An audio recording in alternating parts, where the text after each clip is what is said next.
Hi, welcome to another video in the series of Why I Stayed for scarsandtiaras.com for Domestic Violence Awareness Month. I've found as this process has gone on, I've grown more frustrated. I thought it would be easier to tell and give reasons for why I stayed in my abusive relationship for so long, but I found that there's a greater challenge in trying to explain all the small details and how they end up into this one big story. And while I am telling my story on scarsandtiaras.com in writing, it still feels like there's so much that is missing that I just want. My greatest goal is to help people understand, to not just watch a shock and awe kind of story, but to really understand. It's this situation where, you know, when people say, well, if you were hit, why did you stay? And I always try to explain it in terms of, you know, if my ex had walked up to me and said, hi, would you go out with me, and then punched me in the face, obviously I wouldn't have, you know, warm and fuzzy feelings for him, and I would say no, and I would walk away, and I would be fine, not abused, not hurt, etc., etc. That's not how it works. You know, it's not hi, how are you, punch in the face. It's hi, how are you, lots and lots of good, lots and lots of nice words, lots and lots of what feels like love, punch in the face. Then lots more of what's good, and you know, you kind of reason with yourself that, you know, at this point you love this person, or you are quite fond of this person, and you're trying to understand why somebody would do this to you. So it's more of a matter of, you know, it's not a quick get out from most situations. And I know there are situations where the abuse starts right away, and I can't give an answer as to, you know, why that person stayed in that relationship. I can only speak to my own and what I've known from speaking with others. So I said this week I was going to talk more about the volatile situation.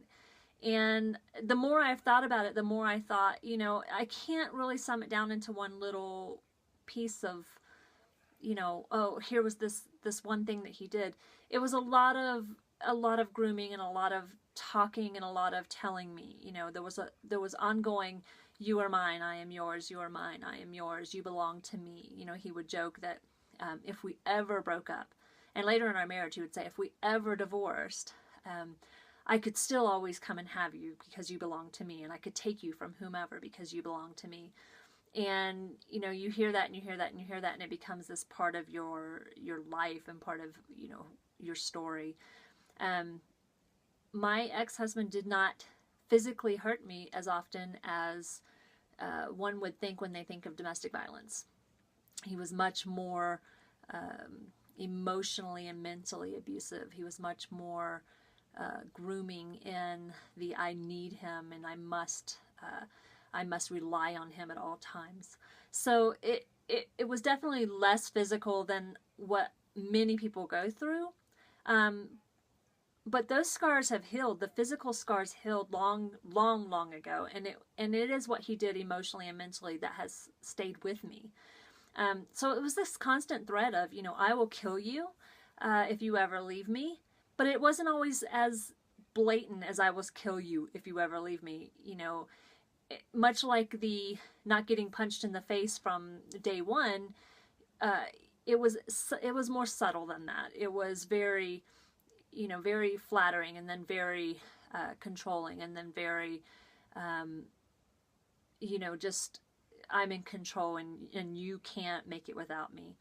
So, you know, there are situations there, you know, he did hurt me, he did hit me, he did push me around, he did control me physically at times. But it's that underlying verbal, mental, emotional violence that was more. And I had seen him outside of our situation. I had seen him attack other people in the name of love or in the name of getting what he wanted. So as I go through this process continually, I just realize I can't say, well, that one time he punched me was why I stayed because I was so scared, or that one time he threatened to kill me was why I stayed, because I was so scared, because it's just a culmination of all of that. There's just, again, it feels like a million details.